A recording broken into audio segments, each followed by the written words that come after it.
Welcome to Career Tools. This week, highlighting soft skills on your resume. The questions this cast answers are: what are soft skills? What am I doing wrong with soft skills on my resume? And how do I show my soft skills on my resume? For our 15th anniversary, we asked ourselves, what could we do to make the purchase of a license a no-brainer for you? The wildest idea we could think of was adding in all of our products. So we did. Right now, the license comes within the interview series, the resume workbook, effective relationships, the interview creation tool, roadmap, things I think, and 3 random things, as well as the show notes for all of the free manager tools and career tools casts over our 15-year history. It's a pretty well-known fact that I can't math, so I'm not even going to try and tell you what the value is, but it's way more than $200 a year. If you've been thinking about making the purchase, the time to do that is now. Soft skills are something that are super prized by hiring managers and managers in general, but for really good reasons. Soft skills are all of the ones that make it easy for us to get on and work with other people. So things like communication skills and adaptability and helpfulness and all of those things. If we don't have any soft skills, we can't get any use out of the hard skills we have, like engineering knowledge or, knowing what heat flow is and that kind of stuff. There's no use to those things if you can't work with other people in order to make them happen or to make use of them. And those soft skills often appear on job descriptions as requirements. So it will say requirements, adaptability, a learning mindset. Yeah, exactly. Dependable, those kind of things. And it makes sense that if you see something on a job description, that you then match it with the things that you've done, the things that you have, right? If it says you need a degree in communications, so you put on your resume that you have a degree in communications. Right? If you do, obviously, you don't just make stuff up. So it makes sense what candidates do, which is to say, I'm dependable, I'm adaptable, I have a learning mindset, but it actually doesn't work that way. Or at least that's not the helpful way to do it. And it's not the way that makes your skills the most believable or the most impactful. And there's a different way to do it. So in this cast, we're going to talk about how to do it so that it does influence the hiring manager the way you want it to. Mm-hmm. All right. So today's outline, we're going to start our conversation by talking about what soft skills really are. Then we're going to talk about following the 3 rules of soft skills on resumes. Rule number 1, speaking against your own interests. Rule number 2, always include context. Rule number 3, show, don't tell. And then we'll discuss how to fix your resume. So by doing things like first, removing soft skills, then following the no adjective rule, and removing intensifiers. It's easy. Super easy. Let's talk a bit more about what soft skills are. So they're kind of the personal attributes that enable someone to interact effectively and harmoniously with other people. So they're the opposite of hard skills. Hard skills are the things you learn how to do at school, at university, on the job, wherever you learn how to do them. So programming is a hard skill because you have to learn how to do it. It's hard because it's difficult, but it's also a hard skill as opposed to a soft one. Right? Hard skills are the things you have to learn in order to do the job. Soft skills are the ones that allow you to do that job with other people. Yeah. For a Heidi like me and Sarah, an unfortunate necessity. Yeah, exactly. And that's the thing, guys. Our job descriptions consist of these 2 parts, right? The first ones, as Wendy mentioned, those hard skills, those are your skills, your abilities. When we're talking soft skills, we're talking about traits, we're talking about characteristics. Now, the hard skills part, the degree or code is different than things like soft skills. So our soft skills are things like interpersonal skills, leadership abilities, project management, right? Problem solving, work ethic, teamwork, dependability, conflict resolution, adaptability, perseverance, communication skills. And actually, project management could be both. Because if you're like a PMP is trained to manage projects, but often when it appears in soft skills, it's just the ability to organize your own work rather than that kind of being able to complete an MS project plan type thing. Mm-hmm. Absolutely. Now, in terms of the soft skills, the hard skills, it's something we want to include on our resume. We want to blend the two, right? We want those categories to appear on resumes. They appear on annual reviews as well. There's a blending of them throughout our work lives. So we want to include them on our resume. Let's talk now about following the 3 rules of having our soft skills on our resume. Logic says that if you're a hiring manager, right, they want to hire somebody with good communication skills. That is, you should probably, it would logically say in your brain, and you should probably then put on your resume, possesses excellent communication skills. Right. Like they said they wanted it. Now I'm going to tell them I have it. Exactly. Now, that makes sense, Mhm. but the logic is wrong. It's mostly because human beings are reading your resume, and human beings are proven not to be logical, right? As much as Yes, we want to Spock. say we are. That's the thing. Putting something like that on your resume has excellent communication skills, breaks our rules. If there's something similar you're thinking of putting on your resume, you can test them against these rules. So, the first one then is speak against your own interest. This makes no sense because common sense says the resume is there to sell you and your skills. If you look at any advertisement for any product, it always says, shampoo, great at washing your hair and Yeah. leaving it bouncy, or cars, like great at making you feel like an awesome driver, which is true, right? The resume is there to sell your skills, so it should sound like an ad, except it shouldn't, because if you speak too much in your own interest, at the minimum it's off-putting, and the most it's like self-aggrandizing. Yeah. I can't say this word. Aggrandizing? Self-aggrandizing. Yeah. Or it just sounds like you're blowing your own horn just too much. Yeah. I saw something that said it was a product, and the person promoting it just went, "It's great." Okay, but you would say that because you're selling it, right? And it's the same in your resume. Of course, you're going to say, "I'm awesome." But what we want is the proof. Exactly. So people will put a summary, for example, that sounds like this. I'm a high energy, results driven professional with over 10 years customer service experience in a managerial capacity. Excellent planning and organization skills, proven interpersonal and motivational ability, ensuring a strong team approach and the attainment of maximum performance levels and productivity. A dedicated manager with the ability to obtain outstanding results in a challenging environment. Right, why wouldn't you want to hire that person? They're high energy, results driven professional with planning and organization skills and interpersonal and motivational abilities. Why would you not hire that person? Absolutely. Now, if all those things were true, and you knew that I possess those skills, which I was claiming to possess, of course you'd hire me. It only makes sense if that's actually true.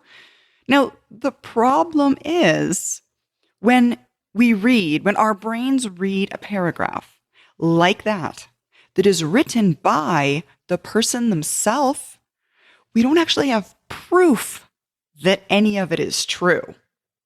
It's a self-assessment at this point, said in our own interest, and that does not look good on us. It's not persuasive. It's like if you go to Best Buy, for example, and the sales rep comes and says, "I'm an expert in television technology." You instantly doubt that that's true, right? If you're an expert, why are you working in Best Buy? Right. There's a million questions that come up when someone says that. Well, why are you telling me you're an expert? It's weird. Yes. It just isn't. Yeah. Why is that the first thing you're telling me, right? Human nature we just ignore anything that people say on their own behalf. That's why when we look at products on Amazon, we look at it, we read the description, then we go down to the stars, and then we read all the reviews, because it doesn't matter what someone says about their own product. Exactly. What it matters about people that bought it are happy, then it's probably a good product. Exactly. What's really true about what they said. So if you want to be really persuasive, then You speak against your own interests. So that sales rep, that TV salesman that Wendy was just speaking about, if rather than saying, I'm an expert in television technology, they would say, I don't know everything about TV tech, but I do know our range. Right. It'd be And then far you more go, believable. okay. Yeah, I know that, there's 20 TVs in Best Buy and you know all of them. Okay, good. That's believable. Being an expert is not, And so a paragraph like that, high energy, results driven professional, blah, blah, blah, is counterproductive. It doesn't make the hiring manager believe that you have those skills. In fact, it weakens your belief in their skills, right? If you have to say it, then you probably don't have it. And the other thing about those paragraphs that really makes me laugh is I have never seen one that says, I'm a bit iffy on project management. I tend to drop balls. Yeah, or, exactly. I don't get on with everybody in my team, and that causes problems sometimes. Or I can be huffy and put the phone down. All of which are true about people I know, including me. And the words they choose are always the same. If you look at 10 resumes, I bet you 90% of the words are true. And you can tell that people aren't being entirely honest, because there's no negatives. And they always match the soft skills required on the job posting perfectly. Yeah. Okay, you could reread the job posting. That's good. Good to know. Apparently, everybody's a copycat. And the other thing that happens a lot on resumes is somebody will say, I pay attention to detail, and then there'll be a mistake on their resume, or more than one. Spelling error. I'm really good at communication, and they won't email you back for 3 days. It's amazing how well resumes belie what people tell you about themselves. I believe it. Mm-hmm. And recruiters hate these paragraphs for the same reasons I do, because they're all the same. They don't tell you anything. They're not helpful. And hiring managers just ignore them because they don't know what to do with them.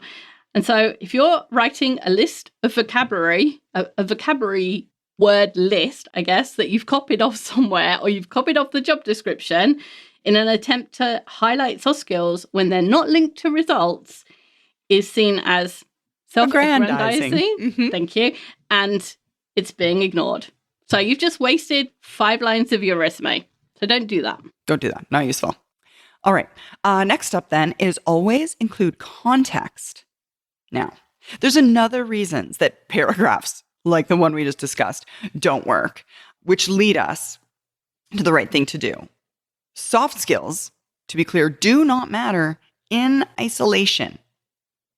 They only matter in the context of execution. Right? While activity is underway, while people are engaging in it.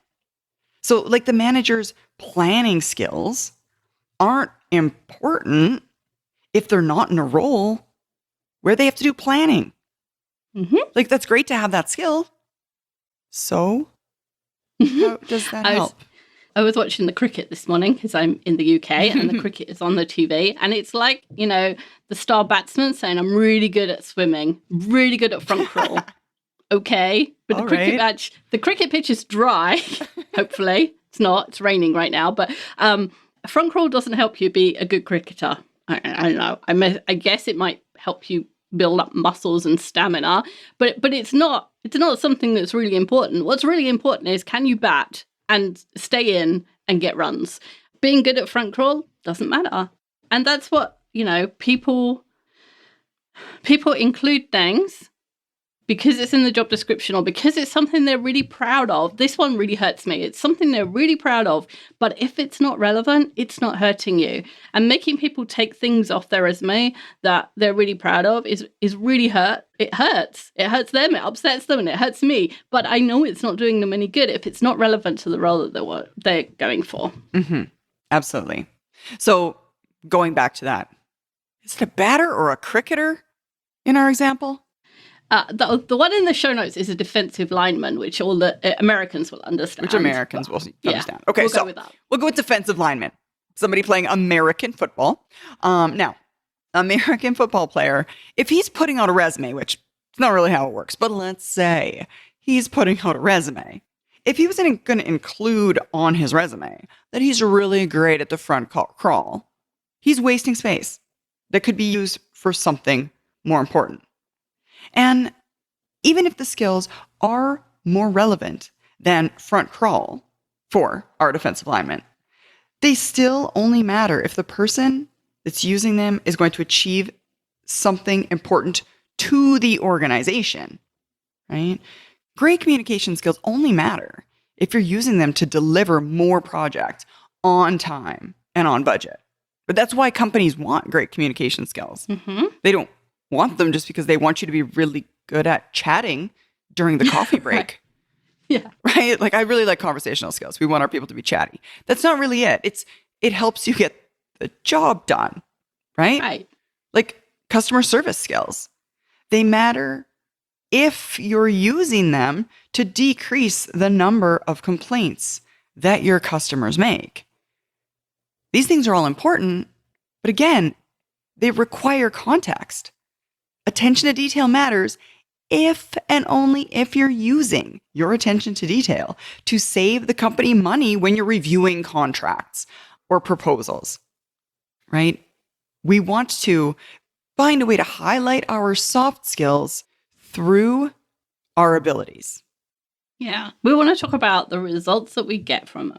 So customer service skills matter if you're using them to reduce the number of complaints customers make. There's a whole bunch of other things that you could be using your customer service skills. We're not saying it's only this one example, but we're saying you have to have an example of something that results from those skills, because otherwise they're pointless. So for instance, I speak pretty good German. I used to speak pretty good German. I use it once in a blue moon when we get a customer service query here, and the person writes in English and then they write herzlichen Grüße at the end. And so I reply with that. That's not a good use of my German. So telling Mark, oh yeah, I really want this job and my German is excellent. He'd be like, okay, great, good. How are you going to use that to help me help manage your tools? Well, it doesn't. So you've got to be able to show that the skill you have will benefit the organization. Mm-hmm. That's the thing. And in a way that isn't self-aggrandizing, right? Mm-hmm. In a way that matters to the hiring manager. You want to show the results you got. It makes me think of people who are volunteering. You know how there's people that volunteer because they want the outcome for whatever it is. Like my dad volunteers doing outside things. So he does trees and coppicing and fences and things, right? And he volunteers because he wants to see the area where he volunteers as a strong outside space where the nature is working for itself and we're taking care of it and all that kind of stuff. But there's other people that volunteer to be able to tell you that they volunteer. Yeah, that's true. Right?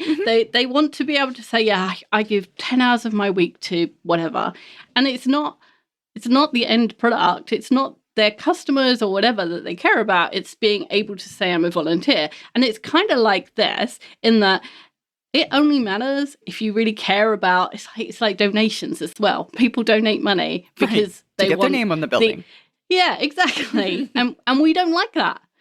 So whatever the skill is, you've got to think of it in terms of the end result. Are you telling me that you have that skill because you just want me to know you have the skill? Or are you telling me you have that skill and this is how you use it to the benefit of other people? Right. This is how you'll help us with that skill. Absolutely. September 29th and 30th, we'll be hosting simultaneously 2 in-person conference events. Kate will be with our group in Austin, Texas, and Mark will be with our group in Minneapolis, Minnesota. Both events will host a small group of 9 or fewer attendees, socially distanced, wearing masks, and learning how to be more effective managers and communicators. Register today at manager-tools.com/training. Seats are limited. All right, so next up then, we've got show, don't tell. Now, the good news is, if you have a Career Tools formatted resume, you've already done this. The hard part is kind of already over. A Career Tools resume, guys, just as a reminder, consists of 3 parts for each role. That is a little bit on the administrative data, prose paragraph describing responsibilities, and then a bulleted list of actual job accomplishments. Now, if you aren't familiar with that format, or if you haven't heard one of our previous casts, on the page for this podcast, I think we're going to link right, Wendy? We'll link to the other. You'll find all the others Yeah. so that you can have an idea of what we're trying to talk about. But let's start with some examples just so that people can hear them. So one example, achieved 100% complaint resolution within target times by developing standard query resolution flowcharts and training colleagues. This person clearly used problem-solving skills, their ability to communicate with colleagues, and probably a great deal of perseverance in making this achievement, right? They've gone through all of the complaints. They've thought about what commonalities they are. They've created a flowchart to help people know what to say and what to do. And then they've gone and trained their colleagues. There's a whole bunch of soft skills in there. But the important thing is, what did they do? How did they use those soft skills to the benefit of the organization? They achieved 100% complaint resolution. So as a hiring manager, if you see that, you know that they have all those skills and they know how to use them for the good of the organization and in this case, for the customers too. So there is a bit of reading between the lines, but your resume is only one page. You can't write all of the detail. Like, I use my problem-solving skills, but you can leave them there for the outcome. And the other thing I often say is the resume is the headline, not the story. So the resume is the thing that makes you want to know more about that person. So someone who can achieve 100% complaint resolution in a customer service role, I want to meet that person and I want to know more details about how they did it and what kind of problems they had and how did they train their colleagues and all that stuff. And so I invite them for an interview. Yeah, that's how it's supposed to work, right? You're not supposed to tell them everything on your resume. Exactly. You're supposed to give them enough for them to be interested and want to hear more from you. Absolutely. All right. So another example, reduced project cost $40,000 by achieving agreement for developed concept for big event feature ahead of schedule. Now, what that bullet point is saying, the rest of the story, is that this individual's negotiation skills were good enough to reduce the cost of the project by $40,000, right? A hiring manager who would know whether, for the size of the project he runs, that's a significant amount or not, and therefore whether skills or the skills that they possess are good enough or not. Right, because if it was a $4 million project, 40,000, if it was a $50,000 project, wow. Right? That's incredible. It's or 100,000 even. It's all relative. So you have to have the context of what they did. You have to have that knowledge, and hiring managers have that knowledge to give the context. Here's another one. Delivered 4,000 person, 4 million budget Microsoft Hyper-V to VMware ESXi migration on time, on budget, and in scope using PMI principles. That person has amazing planning skills because that stuff is tough. Project management, relationship building, because you don't go change people's software without getting some pushback. And they're focused on results because they finished that project. And that is far more persuasive than the paragraph of skills that we listed. It's probably the same person, but it's way more persuasive that they delivered that project on time, on budget, and in scope than telling us, I'm a great project manager. Exactly. Now, guys, what you'll notice in the 3 examples that we just did is that the judgment of how good the skills are or not doesn't actually come from the candidate themselves. The judgment of how good their skills are in those softer areas comes from the hiring manager themselves, right? The hiring manager is the one that knows the job that they want done better than anybody, better than the candidate. The candidate's only guessing on how the hiring manager wants the job done based on the job posting and advertisement that they've written. So further, the hiring manager is going to make, based on the attributes we write on our resume, the decision about whether the candidate's skills are good enough. The hiring manager is the one that makes the offer. And at this point in the process, the hiring manager is the only person with control to make any of these decisions. They get to read your resume and they get to decide whether or not what they think is good enough. That one where it was reducing the project cost by 40,000, they know whether or not that's a good number for their team. And you don't. You don't. Because you can't. So, exactly. So the judgment about how good you are comes from the hiring manager. It has to. It has to. And most people don't like that. And Yeah, fair. I kind of understand why it's unfair, but it's the way things are. So no point in fighting Exactly. It's reality.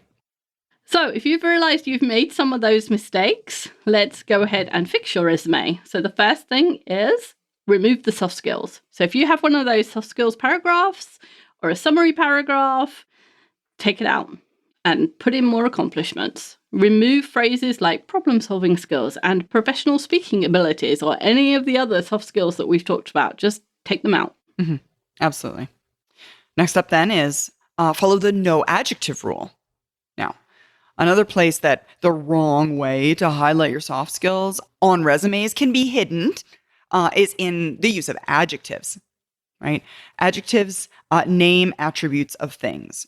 That is, said differently, not what you did, but how you did them, the quality to which you achieved. Right. Mm-hmm. And adjectives nearly, guys, always fall in the speak in your own interest bucket. When you find them, if you can, convert the adjective to a verb.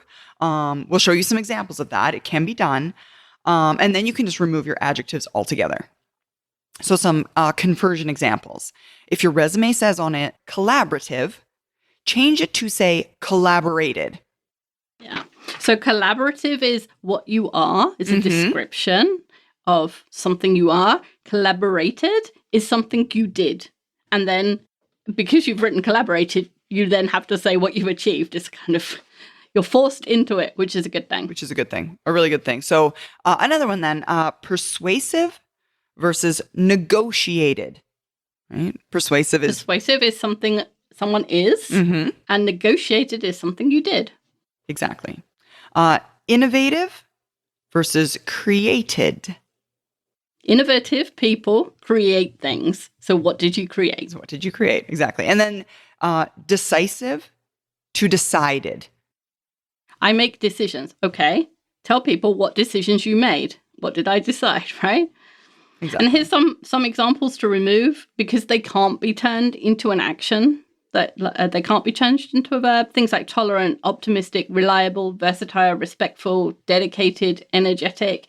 If you can't turn it into a verb, then just remove it altogether because it's almost certainly doing you no good. Yeah, it's just a waste. Absolutely. And then next, or last, I should say, is removing intensifiers. Now, guys, intensifiers are the part of the speech that intensify our verbs or adjectives. Make them stronger. So, for example, I'm saying excellent negotiation skills versus just negotiation skills. Or I negotiated this thing and $40,000 out of a $100,000 project. It's clear that I did it excellently, right? Exactly. You're, again, going back to let the action speak for itself, right? Or I competently implemented a new CRM software system.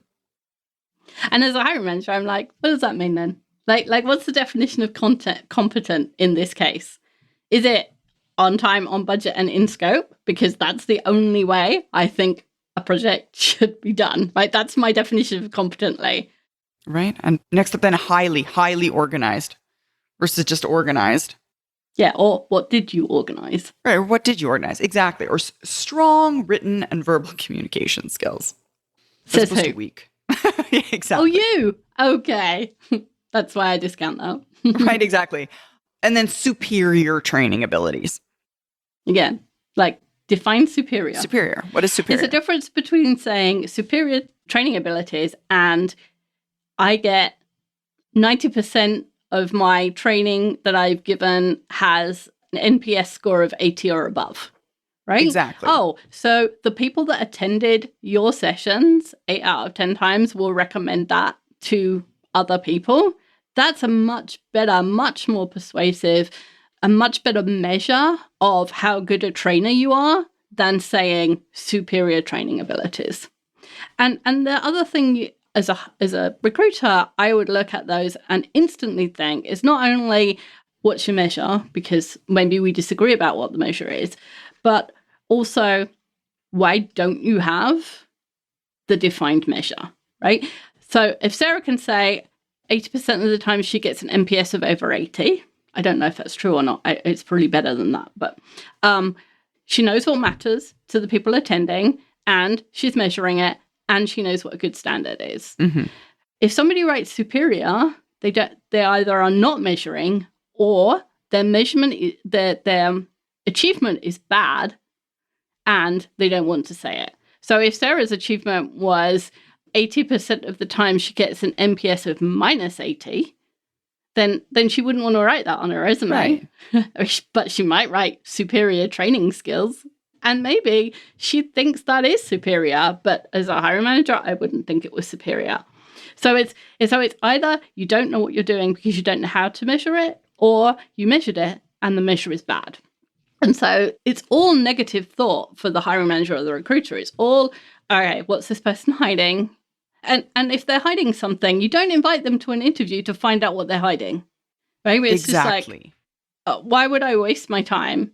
I mean, if I found a skeleton in my family tree cupboard, that would be worth investigating, but not somebody's resume, just because it's interesting to find out what they're hiding. It's not worth it. Exactly. It's not worth the time. It is not. So if you didn't agree with this before, hopefully that's another reason why you agree with us now, that accomplishments and measured, quantified achievements are much more persuasive than just words like this. And intensifiers are almost always a judgment made by the candidate, either about their own skills or their accomplishment or the situation. And by now, we've been talking for half an hour, maybe by now, you know why that's not a good idea. Exactly. All right. So then, guys, just to sum it up, your resume and the interview itself, they play two different roles. Right? They have two different jobs. That is, the resume gets you the interview, and the interview gets you the offer. The purpose of the resume itself is just to tell the hiring manager that the headlines, right? What you've done, how well you've done them. It's kind of an in and out decision, right? Either you've done what the hiring manager needs you to do, wants you to do, or you've not. It's a way for them to make that quick binary measure. Mm-hmm. Only once you're actually through the gate, that is, once you're at the actual interview, does the way you did it matter. That is the soft skills piece of it, how you accomplished that. The soft skills, or the description of how you achieved what you did, or the story behind it, is what the interview is for. So by respecting the different jobs of the resume and the interview, knowing their place in the hiring process will help you be more successful at both. Indeed. Thanks, Sarah. Thank you, Wendy. That's all for this week. We'll be back next week with a different topic.